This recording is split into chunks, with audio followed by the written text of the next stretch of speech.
But we'll now try and see if we can speak to Mr. Swart of the African Christian Democratic Party. Mr. Swart, good afternoon. Your reaction to the President's budget speech, please. Thank you very much. Firstly, from the ACDP side, we want to express concerns about the escalating public debt levels. We see with the additional taking over of partial Eskom debt of 254 billion, that does escalate our public debt levels to, over the medium term, to 5.4 trillion rand.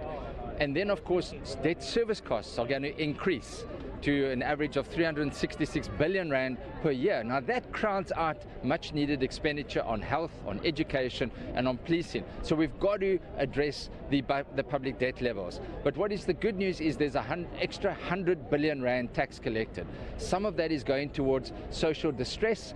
The distress grant, that's much needed and that's much welcome, and some of it is also going to debt reduction, much needed, because our fiscal consolidation path must be accorded and must be followed. The good news, of course, is there's no increase in personal taxes, corporate taxes, no increase in VAT, no increase in the fuel levy, the RAF levy, so that is a bit of help. And of course there is tax relief in the form of bracket creep.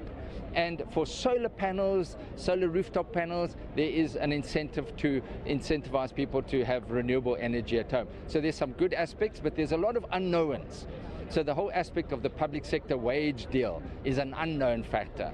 We're not sure how that will impact on the finances going forward, and the sooner that those negotiations are completed, the better. And then, of course, other state-owned enterprises. Eskom's challenges: was there additional funding given for diesel? Are they going to loan more money? That's what is needed to reduce load shedding so that we can have increased economic growth, to collect taxes and to have jobs. So it's a tough budget, I think, under very difficult conditions, but from the ACDP side we'll be watching very closely and exercising our oversight function. Mr. Swart, thank you very much for talking to Parliament TV. That was Mr. Swart of the African Christian Democratic Party.